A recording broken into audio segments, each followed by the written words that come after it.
во некоја црква пасторот на крајот на службата им рекол на луѓето во црквата, тоа им даден совет, да ја прочитат 17-та глава од Евангелието според Марко за следната недела. Бидејќи ќе биде поврзано со проповедта што ќе ја проповеда, така да бидат подготвени. И следната недела почнала службата и дошло време за проповедта и пак пасторот ги прашал: ја прочитавте ли главата што ви кажав да ја прочитате? И кажал: кој ја прочитал, нека крене рака. И многу луѓе кренале рака. И тогаш пасторот им рекол: сега оваа проповед е за вас. И проповедта е за лагата, и ова за вас зашто ви излажавте. 17 глава не постои во Евангелието според Марко. Така. Тоа. И Павле овдека во овој текст, како да се правда за некаква лага, се е во таква ситуација. Тој им вети на коринтијаните, кога го пишуваше првото послание, во последната глава на првото послание, им вети дека ќе дојде, ќе ги посети, и тоа посетата ќе биде подолга. Ќе биде скоро цела зима, ќе остане со нив. Многу ги сака и сака зимата да ја помине со нив. Се наоѓа во Ефес, треба да отиде во Македонија, и одеј, поминувајќи низ Македонија, ќе наврати и ќе остане во Коринт. Меѓутоа, поради некои причини, и овдека малку повеќе ќе ги видиме тие работи, тој прави друг план, го променува планот. Од Ефес прво оди во Коринт, тоа се остварува таа последно многу кратко време, и оди во Македонија. Ветува дека пак ќе се врати, но подолго време останува во Македонија. И тоа е причината заради кој некои луѓе, овдека гледате, го обвинуваат дали неговото да е да, или кога ќе каже да, ние да се сватиме не, тој не си стои на зборот. Така да, неговите противници, или они што го обвинуваат, или лажните служители, како што ги нарекува Павле, искористиле таа промена на планот да кажат: еве, тој не си стои на зборот, и ако тој за такви работи не си стои на зборот, тогаш веројатно и она што ни го проповедал овдека не е вистина, тоест ако има таква навика да не ги кажува работите како што се, и неговата проповед не знаеме колку е вистинска, тоест може да се сомневаме, па да се сомневаме може би треба и во посланијата што ги напишал, и на крајот на краиштата и самата апостолска служба колку е вистинска. Дали навистина е апостол тој? Дали навистина Бог го повикал за апостол? Тоест, фрлиле сомнеш за се, она што го прави апостолот Павле. Тој нема авторитет. Ние не можеме да му веруваме на тој човек. Така ја свртеле, или тоа била логиката на тие противници. И Павле во овој текст може да видиме, дава некакви аргументи, се заштитува, и тоа со право, и ќе видиме дека тој не само што не ги остварил ветување, не само што ги остварил ветување, туку и многу повеќе. И она што можеме да го видиме генерално во неговата служба и овдека, е дека тие планови, тие намери негови не се закони кои тој ги врежал во камен и важат еднаш за секогаш. Нашите намери, нашите планови не се како персиските закони, важат во веки веков и никој не може да ги смени. Павле е чувствителен кон Божиот суверенитет. Тој знае дека Бог е суверен Бог и Бог го има последниот збор. Бог е оној кој решава што да правиме. Ние си правиме и треба да правиме планови, но Бог е оној кој решава што ќе се исполни од она што ние го планираме, бидејќи на крајот она што Бог го наумил е подобро секогаш од она што ние сме го наумили. И во овој случај ќе видиме тоа што на крајот се случува е многу подобро од она првично што Павле го имал како намера. Тоа е и Павле цело време може да го видиме се раководи и се покорува, го препознава Божиот суверенитет. Тој е господар на мојата служба. Например, ако ги читаме делата на апостолите, ќе видиме колку пати тој тргнува во една насока, а Бог ќе го сврти. Тоест е прилагодлив кон Божиот суверенитет. Од љубовта кон службата, кон Бог, кон луѓето на кои што им служи, не му е тешко да го смени планот. И ќе видим во примената, тоа е многу важно. Ние немаме, многу пати не сме така, многу сме ригидни кон нашите планови поради некакви причини. Павле е флексибилен во тој поглед, зашто за него е поважно Божјото раководство. Бог е господар на неговите планови. Например, во делата на апостолите, 16 глава, неговата намера беше од Галатија да се движи на север во Мала Азија, да отиде некаде во Азија и таму да го шири Евангелието. Меѓутоа Бог му рече, не, ќе одиш, му прати македонец на Сони, му рече, ќе одиш во Македонија, во Европа, таму шири го Евангелието. И ако Павле не беше послушен или не беше прилагодлив кон Божите планови, Евангелието не може да стигне во Македонија. Тој упорно ќе продолжи и ќе отидеше во Азија. И таму ќе проповедаше. Тоа е она што го гледаме како прво нешто и она што понатаму во примената ќе треба да го видиме во нашиот живот. Зашто секој пат изучувањето на Словото тргнува од тогаш и таму и треба да стигнеме до нас денес. Но сега сме тогаш и таму. Што се случувало? Другото нешто што може да го видиме во овој текст е и кога тој им пишуваше во првото послание, дека има намера да ги посети, тој им рече, не сакам сега веќе да ја видам само патем, а се надевам ако допушти Господ, меѓу вас да поминам некое време, тоа е цела зима. Така да, дури кога ја најави посетата, рече, ако Господ допушти, ако е Божјата воља. Со тоа, всушност, и сите противници негови што го обвинувале, требаше да се вратат, повторно си го отворат првото послание, крајот, и да го прочитат тоа, дека на крајот Господ решава што ќе се случи. Понатаму, таа промена на планот не е неисполнување на ветувањето, туку направив тук овдека има уште едно дополнително ветување. Тоест, што направил тој? Тој требаше според првиот план од Азија прво да отиде во Македонија и потоа да помине подолго време во Коринт. Меѓутоа тој што направил? Прво од Азија отишол во Коринт. Остварил една посета и заминал во Македонија со ветување дека пак ќе се врати во Коринт. И овдека им вели, се готвила да дојдам кај вас порано и повторно 2 пати да примите благодат. Тоест не една посета, туку сега ќе имате 2 посети. Една изврши веќе, сега уште една посета.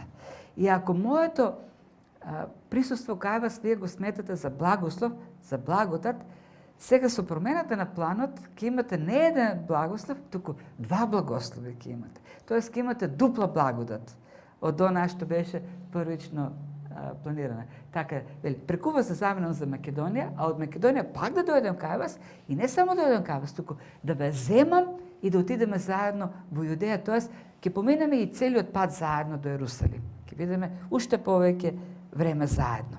Така да, овдека прашањето на крајот вели, но сметајќи го ова, можеби лесномислено постапив, со тоа што се сменија сите тие планови. Дали глупост направив со тоа што сега 2 пати ќе бидам со вас, ќе имам двојна посета.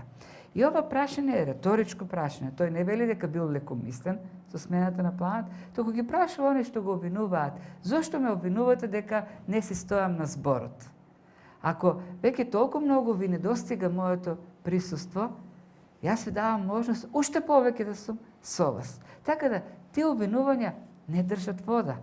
Зашто се оно што се случи сега, сета таа промена на крајот пак е за добро.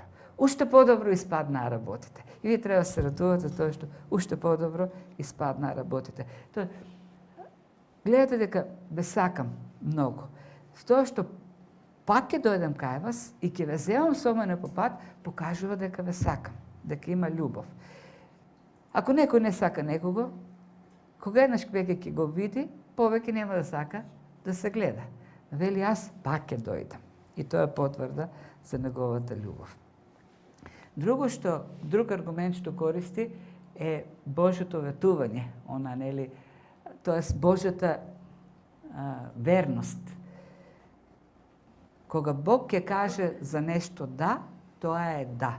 Кога ќе даде Бог некое ветување, тоа ветување секогаш е да. Тоа ветување никогаш не е не. Божјото да не можеме да го сватиме како не. Сега, кој е овдека аргументот на Павле? Јас сум апостол по Божјата воља. Бог мене ме избра да бидам апостол. Јас во мојата служба го проповедам Христос, неговата личност и неговото дело. И ако јас сум Божи служител, тогаш треба да бидам како што е Бог. Ако Бог се стои на зборот, и тоест ако Божјото ветување се остварува, а сите ветувања на Бог се остварија во Христос, тоест се оно што вети, Бог го оствари во Христос. Секое Божјо да е реализирано во Христос. И јас затоа, како Божи служител, секое моje ветување го остварувам во Бог. Тоест, моите ветувања не се туку така во тело, дадени, лекомислено. Моите ветувања се во Христос. И како Христов служител, и јас сум како Христос. Не може Христовиот служител да не стои на зборот. Тоест, не може моето да биде сватено како не. Тоест, кога ќе кажам нешто, луѓе да се добро, тој кажа, ама ние знаеме тој каков е. Неговото да, многу пати е и не. Бидејќи јас сум Божи служител и бидејќи во Бог секогаш да е да, така сме и ние како Божите служители. Се повикува на Божиот карактер, кој како Христов служител е и негов карактер. Мене ми е даден, вели, Христовиот дух, за да можам да ги исполнувам тие ветувања. Духот ми е даден како залог, т.е. како гаранција за сигурноста која можеме да имаме во неговите ветувања и она што го правиме како служба во него. Сета наша служба во Христос е гарантирана во него.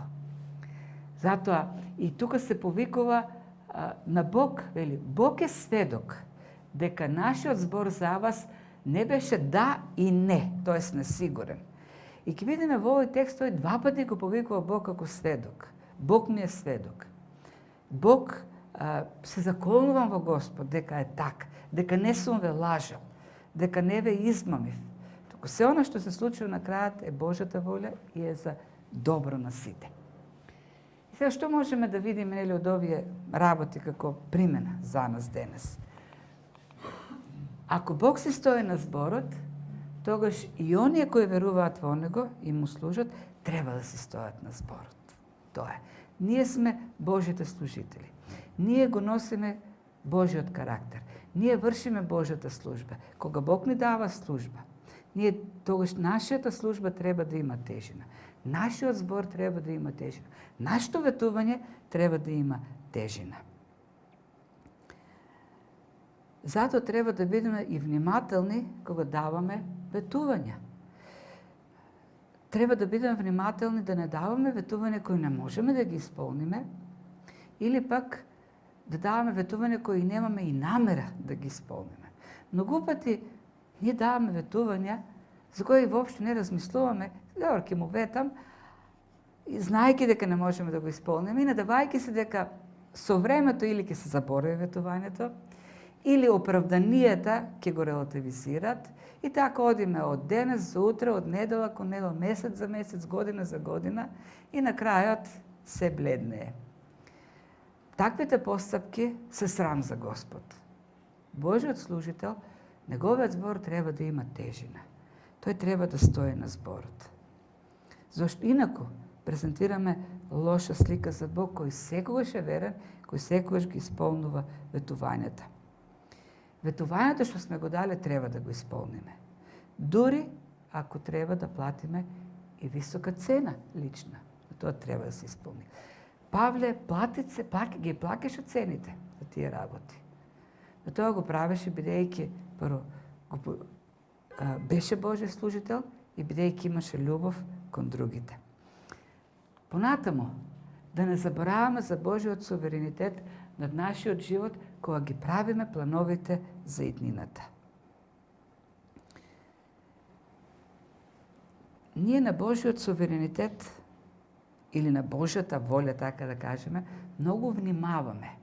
Особено и многу се повикуваме, особено кога треба некакви наши должности да ги оствариме кон другите. И кажеме, добро, ако е Божјата волја, тогаш јас мојата обврска ќе ја остварам. Меѓутоа, Бог предупредува за Божиот суверенитет кога правиме планови за нашите работи. Тогаш кога ние нешто треба да добиеме, кога ние си градиме нешто за нашиот живот, например во Јаков предупредува во 4 глава. Слушайте сега вие кои велите, денес или утре ќе тргнам во овој град и тамо ќе останеме 1 година, ќе тргуваме, ќе спечелиме. Вие кои не знаете што ќе стане утре, правите такви планови. Што е вашиот живот? Тоа е парија која се појавува за кратко време, поисчезнува. Место да велите, ако сака Господ да бидеме живи, ќе направиме тоа и тоа. Божиот суверенитет треба да се вклучи во правењето, во подготовката на нашите планови. Што ќе правиме, како ќе постапиме со овој и така натаму. И ние не велиме, ако е Божјата волја, јас ќе си направам така и така за мојот живот. Ние обично велиме, ако е Божјата волја, и злоупотребуваме со таа фраза кога треба да исполниме некоја обврска кон некого. Ако е Божјата волја, во ред, јас ќе го направам тоа што го бараш од мене. Ако е Божјата волја, јас мојата одговорност ќе извршам кон тебе. Божјата волја се бара за работите кои се случуваат за нас. Се знае што е Божјата волја во одредени ситуации. Ако има одговорност кон некого, Божјата волја е да ги љубиме другите. И ние не може да кажеме, ако е Божјата волја, ќе го сакам некого.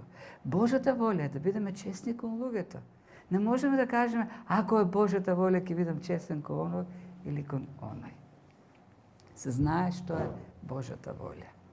Обично тогаш кога се знае што е Божјата волја, е во тие ситуации за да избегнеме одговорност ќе кажеме, ако е Божја, ако Бог даде.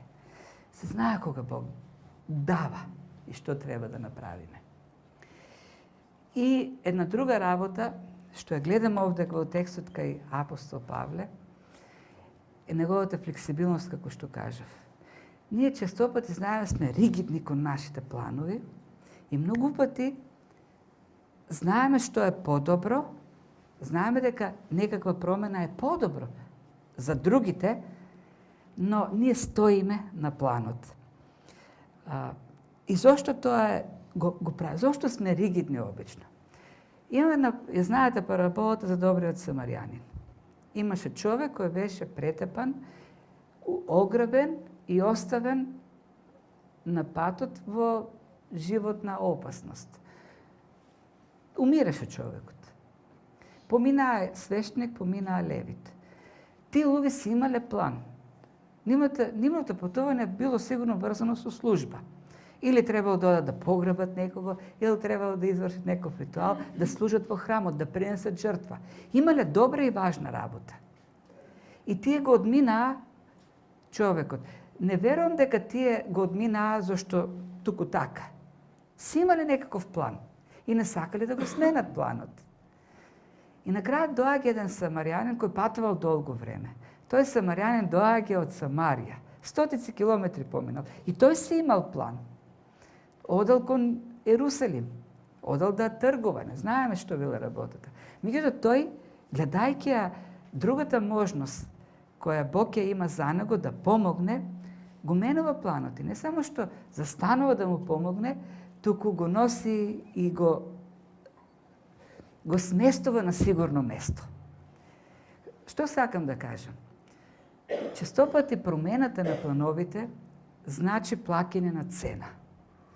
Тоест, не сме флексибилни да ги смениме плановите што сме си ги направиле, зашто ќе го наруши нашиот комфор многу пати. Павле овдека ни покажува дека ако си има љубов, може да се биде прилагодлив. Јас сум го забележал тоа во мојот живот и јас тешко менувам планови. Ја обично моите планови ги променува Крас. Таа е мајстор да ми ги менува планови. И тоа во последниот момент.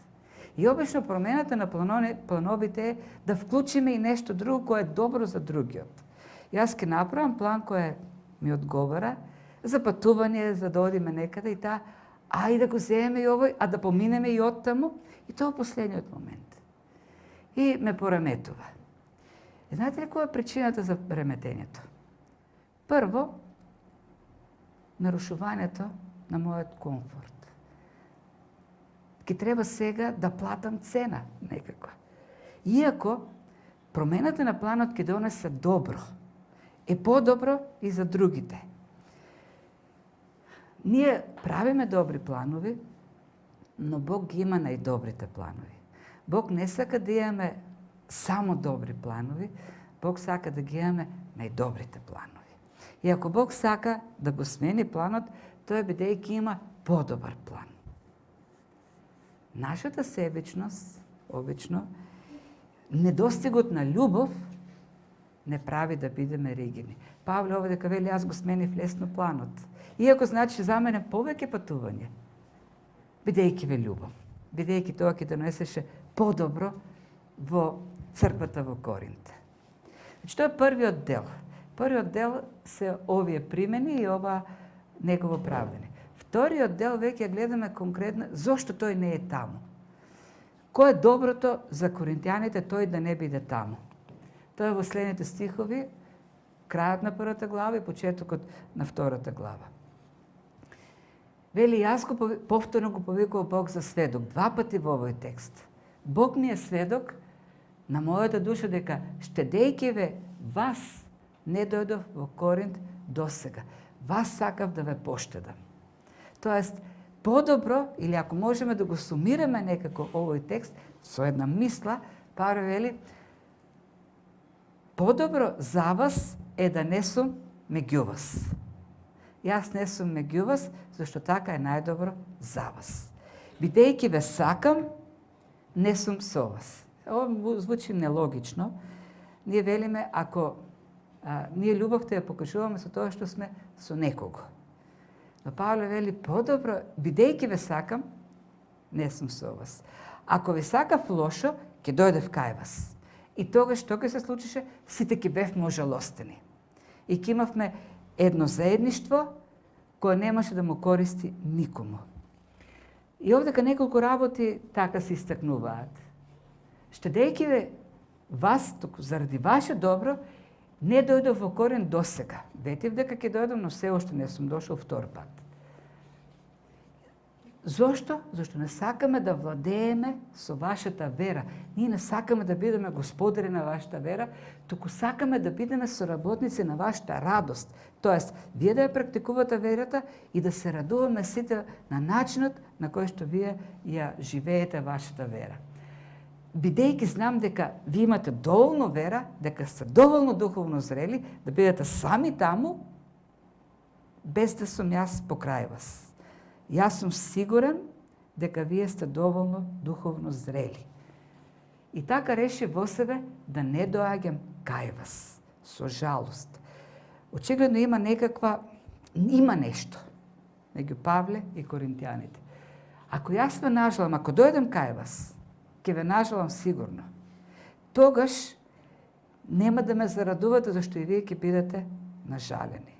Затоа подобро е, вели, кога ќе дојдам, да не ме ожалосат оние кои треба да ме зарадуваат, бидејќи сум уверен во сите вас, дека мојата радост е радост за сите вас. Зашто од многу грижи, вели, јас ви напишав послание, уште едно кој ние го немаме. Тоа послание го напишав со многу солзи. Имате упатства, имате препораки, имате и вера, духовно сте зрели, имате и упатства. И сето тоа е од преголемата љубов кон вас. Ај сега да видиме што главниот принцип овде во текстот.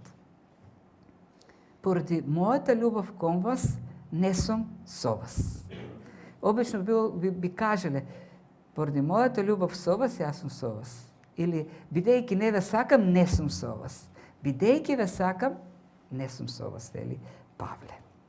Понекогаш љубовта се потврдува со решението да не бидеме со оние кои ги сакаме, зашто така е подобро. Во некои ситуации, вели Павле. Тие се исклучок, но се реални ситуации. И тоа е вистинската причина. Ај сега малку пак да го видиме контекстот. Павле 2 пати веќе ја посетил црквата во Коринт. Првиот пат кога ја основал црквата. Во дел 18 глава е опишана таа посета. Ја основал црквата во Коринт, таму останал 6 месеци и потоа се вратил во Антиохија, од каде што заминува во Ефес и таму добива известување за ситуацијата во Коринт. им пишува послание, првото послание, им дава корекции. За некои луѓе кажу дека треба да бидат дисциплинирани, ги коригира некои учења. И ветува дека ги посети. И ги посетува. Меѓутоа, таа посета е болна посета. Во таа посета тој требало лично таму да укори некои луѓе, но исто време искусил напад од некои. Така да, посетата не била како што ја планирал цела зима, била кратка. Била непријатна посетата. Се отвориле некои болни прашања. И Павле решил дека треба да си отиде во Македонија и да ги остави, ветувајќи дека пак ќе дојде. Меѓутоа го нема. И меѓувреме им пишува послание кое е болно, напишано со многу солзи. После таа болна посета, во која што се случиле, некој го нападнале, тој некој укорил, оди во Македонија им пишува послание, остро послание. Го праќа по Тит и чека да се врати Тит. Тит го нема долго време. Тоа е во исчекување, во болка, во страф, во трепет.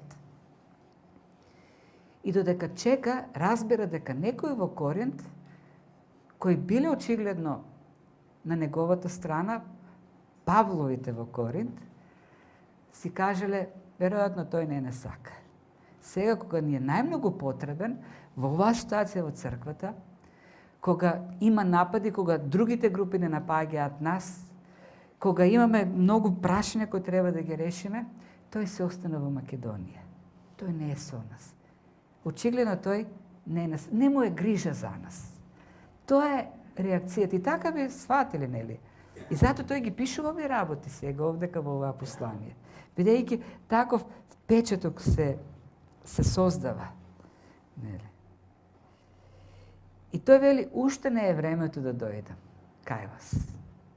Уште не е времето. Ако дојдам, ќе ве ожалостам. Некои велат, ма тој не е со нас кога најмногу ни треба. Не се грижи за нас. Со нас се оние лажните пророци. Тој ги остави овдека лажните пророци. Така велеле некои. Очигледно имало таму лажни служители, лажни апостоли. Тој ќе им пише овдека во ова послание. Во второто за лажните апостоли. Каде е тука да не спаси од нив? И на крајот, нели, заклучокот е, дали ова отсуство се должи на апостолот, се должи на недостиг на љубов и грижа кон нас? И овдека Павле вели, не, јас не сум меѓу вас, зашто ве сакам. Така е подобро. И некој ги каже, овој се шегува со нас. Овој се игра мајтап со нас. Кога најмногу ни треба, тој вели, не, јас не дојдов зашто многу ве сакам и многу се грижам за вас. Сушност Павле им вели, имате се, буквално се, сами да ги средите работите. Така е подобро. Бидејќи ве сакам. Прво, јас си давам време да ги средите работите. Не сакам ние да владееме со вашата вера. Не сакам да дојдам јас таму со Тимотеј и заради нас вие да ги правите работите. И ако дојдам јас кај вас сега, во оваа ситуација, што ќе се случи? Јас ќе дојдам во проблемите, јас ќе се натажам, вие ќе се натажите. Ќе експлодира ситуацијата. Никој нема да има полза и радост од мојата посета. Јас не сакам да дојдам сега во Коринт и заради мене да ги решавате проблемите. И воопшто не се плашам дека Бог ќе ве остави така. Вие сте доволно цврсти во вашата вера. Вие го имате Бог и на крајот на кришата јас ви напишав послание со дополнителни инструкции како да постапите. Ви имате се за да ги решите работите и кога ќе дојдам јас во Коринт, кога ќе се справите со оние со кои треба да се справите, кога ќе се дисциплинират оние што треба да се дисциплинират, кога ќе се решат сите проблеми. И јас кога ќе дојдам, тогаш ќе имаме радост. И јас ќе бидам радосен, ќе се зарадувам со вас и вие ќе се зарадувате со моето присуство. Како можеме тоа да го представиме? Представете си, родители сте. И решавате да одите за една недела некаде на одмор без деца. Деца се веќе доволно големи, да останат сами дома. Им давате инструкции. Знае, имате јадење, имате пари, да си купите храна, треба да одржувате ред, кучињата, чиниите, кујната, постелнината, облеката и така натаму. Хигиената, чистењето, правосмокалката. И на третиот ден ви се јава комшиката и вели, отидов кај вас, не знаев дека сте на пат, влегов дома, што ќе видам? Хаос. Хаос. Кујната чини, полна, немиени, расфрлена на секаде, кучињата си прават што сакат. И во таа ситуација родителите имаат една опција. Веднаш запалат кола и да одат дома, знаејќи какви проблеми има. И во тој случај какво ќе биде повторното соединување на семејството? Вака ли се да гледа, ќе има кавги, ќе има карање, средбата нема да биде пријатна во никој случај. Другата опција е да се јават родителите и да кажат: знаеме што се случи во дома, знаеме дека е хаос, ние сме уште 3-4 дена одсутни. Имате можност за тие 3-4 дена да средите се. И кога ќе дојдеме, да се радувате и на подароците, што сме ги купиле, и да имаме една радосна средба. Тоа е ситуацијата во Коринт. Јас не сум со вас за да ги средите работите. Моето присуство сега нема да помогне. Ќе треба пак да се караме. Средете ги работите, доволно сте зрели, доволно имате инструкции, имате слово од мене. Кога ќе дојдам, да имаме радосна средба. Тоа е целата поента овдека на овој текст. И потоа тоа е поминува на дисциплината за одредени луѓе, но тоа понатаму ќе го видиме, конкретно говори. Во првото послание во 6 глава говореше за дисциплинирање на тој што спил со мајката на неговиот татко, а овдека пак говори очигледно за друг случај на дисциплинирање и кажува како да постапат понатаму. Принципот, главниот принцип кој ни го дава овдека апостол Павле е во некои случаи подобро е таа да се покаже со дисциплинирање, тоа дистанцирање од оние кои ги сакаме, отколку со присуство покрај нив. Да се вратиме на родителите. Тоа што родителите ќе останат уште 3 дена на пат, нема да се дома, не е знак за негрижа. Еве, не се грижат, а дома е хаос. Не. Ако децата се доволно зрели и знаат што треба да направат, тие 3 дена се дополнителна простор да се средат работите. Така и Павле. Во нивен интерес, за да ги поштеди нив, отсуствува. Знаете, има ситуации во животот во кои треба да ја покажуваме љубовта кон некого со тоа што ќе го оставиме сам. Тоа може да предизвика болка, но тоа е подобрата варијанта. Знаете, понекогаш треба да ги оставиме да паднат оние што ги сакаме, отколку да настојуваме да ги спасиме по секоја цена. Понекогаш треба да се тргнеме, подобро да се тргнеме малку настрана, да ги оставаме другите, да ги остат последиците од нивната глупавост, отколку да така. Кога гледаме дека некој пак, ние постојано се будеме да подметнеме перничиња. Така неговиот пат да не е болен, да не почувствува болка. И не помагаме на таков начин. Бидејќи само ја продолжуваме болката да трае подолго, да таа може би помека, но таа ќе продолжи и понатаму, и понатаму, и понатаму. Сме го видели тие во нашиот живот. Имаме ни искуство и со нашите деца. Имало ситуации во кои сме кажале ќе ги оставиме. Зборевме, кажувавме, сега само ќе се молиме. Кога ќе се осети падот и болката од падот, тогаш ќе се научи лекцијата. Подобро е да го оставиме, да го почувствува болката, да ги почувствува последиците, за да потоа побара Божјата благодат. И јас имам од некои мои деца сведоштво за тоа. Кога дојде паѓањето и болката и последиците, тогаш ја научивме лекцијата. Јас сум бил против таквите, порано сум бил против такви методи. Но тоа е библиски принцип. И Христос вели, подобро да ги тргнете. И Павле вели, предајте го на сатаната тој за известно време. Таму да ја осети маката, последицата и потоа да побара заштита кај вас, да побара заштита од Бог. Ние, бидејќи тоа предизвикува болка, сакаме да ги избегнеме таквите ситуации. Меѓутоа, тие се неопходни.